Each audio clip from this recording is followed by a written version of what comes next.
Ranking member. And I recognize now the gentlelady from Illinois, Ms. Miller. Thank you, Chairman Walberg, and I especially want to thank you for your continued commitment to rooting out all anti-Semitism on our college campuses. In recent months, and since the October 7th attack, anti-Semitism has exploded, especially on the campuses that we're discussing today. Many of these colleges are hiding behind the First Amendment, claiming that anti-Semitic speech is protected. However, Title VI of the Civil Rights Act specifically prohibits harassment that creates a hostile work and learning environment on any campus that receives federal funding.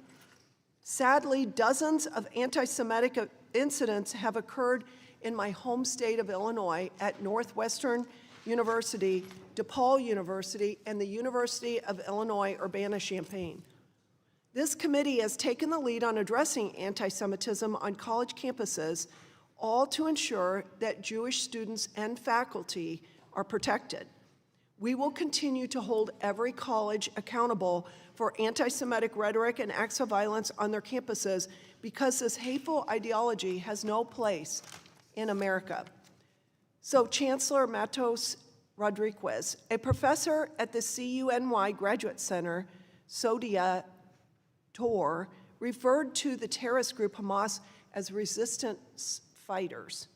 Secondly, a professor at Brooklyn College, Emmanuel Ness, has said the Zionists are Nazis.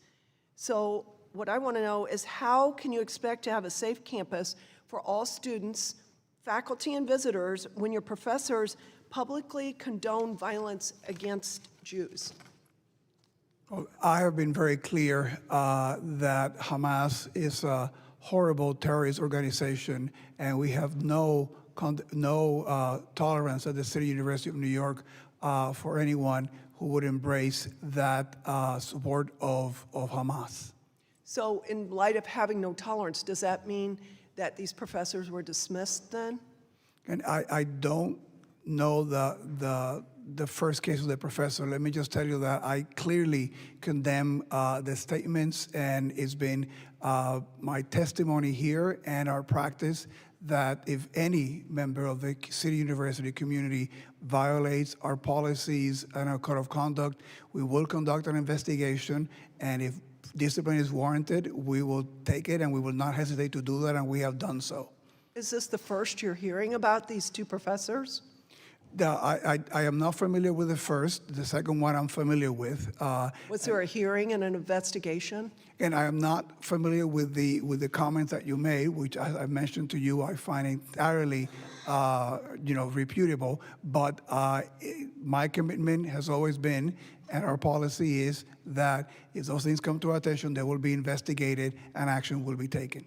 Well, now that it's brought to your attention, I trust that you're going to go back and there will be an investigation and consequences. One thing I learned when I raised my children, you could say whatever you want, but if there aren't consequences, the behavior will not change.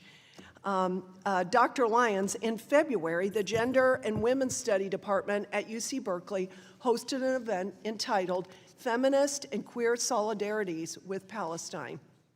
During the event, speakers repeatedly denied that Israeli women were gang raped by Hamas terrorists on October 7th, 2023, and argued that Israel was weaponizing feminism.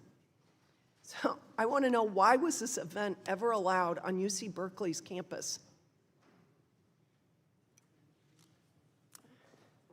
This was an online event, and it was an event that was pulling together faculty. It was organized by one of our fine faculty, a full professor, and we knew that the ideas might be controversial. We did not know exactly what people were saying. It was a legitimate event. I did not prevent it from happening because I felt that keeping the marketplace for ideas open was really important in this instance. Well, you called the faculty a fine person or whatever, and this is what they said. So was there has there been any other kind of investigation into this professor? So what you quoted was not something, as I understand it, that the Berkeley faculty member said. There were four people that were involved in this event. It was organized by a Berkeley faculty member. Did that faculty member dispute this? Did they call it out as reprehensible?